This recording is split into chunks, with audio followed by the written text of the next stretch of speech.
actually be, you know, sort of that band that's like, you know, you guys are waving the flag for Detroit metal and just, you know, Detroit scene, to be one of those bands that's out there doing it. I mean, we weren't obviously the only band that has done stuff from Detroit, but I think it just definitely, we've always said that we sort of bring sort of the blue collar attitude and the hardworking attitude, because we've never, you know, for us, it's always been about putting in the hard work and the effort to really get where you want to go, you know. And I think that's sort of the Detroit attitude is, you know, we're not going to listen to the BS that's, you know, that people are saying. And it, you know, a lot of people, you hear a lot of outside people talking about how Detroit's in shambles and it's a war zone and this and that, and how can anyone survive in Detroit, and it's just like this negative perception of the city, and like no one can come out of it, but yet people are doing things and people are prevailing and people are working hard and making things happen. In Detroit, like, when bands come into Detroit and they're like, whoa, you guys are like the best crowd on the tour, like, you feel like they probably say that to everybody, but like, I went to this EFI concert in Cleveland and like, the crowd just wasn't that into it. The crowd just didn't seem like they were really, like, the show was awesome, but it felt like the crowd just wasn't as invested in the show. They didn't seem like they were as into the show as they could have been. They weren't really going crazy, and it was a sellout show. So the venue was like the size of like effectively the Fillmore in Detroit, like a standard size venue. They just weren't super, like, I don't know, if going to a concert in Detroit, it's electric, and like, I don't know, that one concert stands out to me because it just felt like people weren't quite as super into it.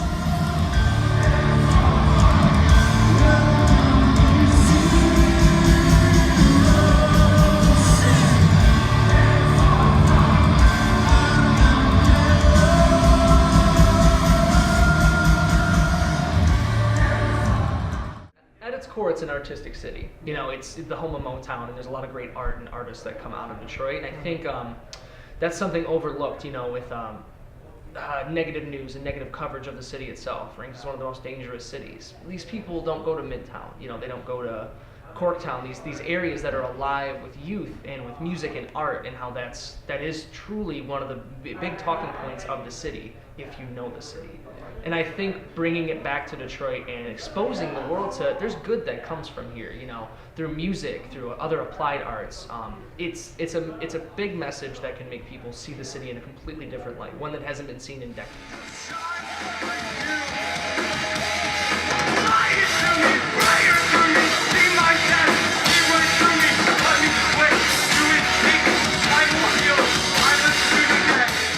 You assume that, like, going to a metal show, like, you're gonna die. Like, you assume that going to a metal show, like, they do that moshing thing, and what's the wall of death? Oh my God, like, and so you assume that, like, you're gonna die. And I've not, like I said, there was one isolated incident where, like, Napalm Death played, and there was a bunch of neo-Nazis in the pit, and I mean, that's whatever. But that's like the one time out of the hundreds of concerts I've been to, or hundreds of bands that I've seen, that I've really seen an instance of that.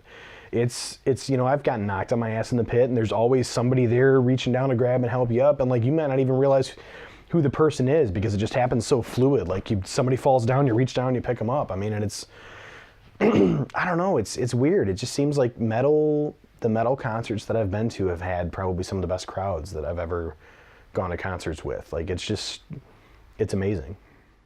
I've seen people lose their shoe, and everyone's like, you know, one guy holds up the shoe and he's like, whose is this, you know? Or like, if someone's lost their glasses or something, you'll see people with their phones, like, trying to help this person out, man. It really is like that, you know? You're right. It's like, you know, this chaos is going around, and sometimes you don't even know what's happening, but as soon as someone sees someone fall, it's like everybody stops, and it's like, you feel hands, like, pull you up, you know? And I've been in some pits before. I'm just, you know, I get knocked down, and I immediately just feel someone pick me up, and, you know, I mean, that's the cool thing about it. It's like, even as violent as it can seem from the outside perspective, it's really like this just like absolute like feeling of like camaraderie, you know, like just like you know, like friendliness, you know, within this genre, you know, that people look out for one another and all that stuff. So you know, I feel like the people that feel like they're left out, that feel like they're not included, can come to these places where there's, you know, aggressive music and feel like they're part of a community, which they are a part of a community. I think that's a huge thing. So that's why it means a lot. I mean, I would just say that, yeah, overall, I really just it's something that really resonates with me for a multitude of reasons, and it's just something that I love now, and I'll love even when I'm 80 years old. I'll be rocking out when I'm 80 years old to Kill Switch Engage and Lamb of God, and my grandkids will think I'm crazy. It's just a form of music that I think it really drives me and makes me feel like I can be in a bad mood and put on a certain record, and it can just change my attitude about how I feel. You know, if you're feeling depressed or just bummed out about something, or you're just, it's just something that pumps you up. And if you ever listen to a song and it makes your hair stand on your, on your arms, or whatever, just makes your hair stand up, and to get that feeling, I mean, there's no other really form of music that's ever really made me feel that way other than metal.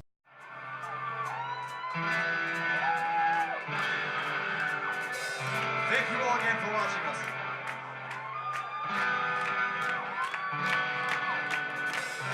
Page 1. I finally found the time to reflect on my past and look into myself. It seems as though I haven't been able to feel anything that I haven't. I definitely think pain is a universal language, like regardless of what's causing the pain. Everything that hurts a person, we all feel it, we know what that feeling is like. And aggressive music is definitely something that can make you just forget about it, and also show you that there's people out there that are feeling what you're feeling. And sometimes the lyrics can get so down to the point where you feel like that song came from me. Like, I've definitely related very hard, even to some of the things that Steve has said, that it's like, wow, it's like you almost ripped it out of my heart and like said it for me, and because I didn't know how to. And I definitely think aggressive music does that in one of the greatest ways possible.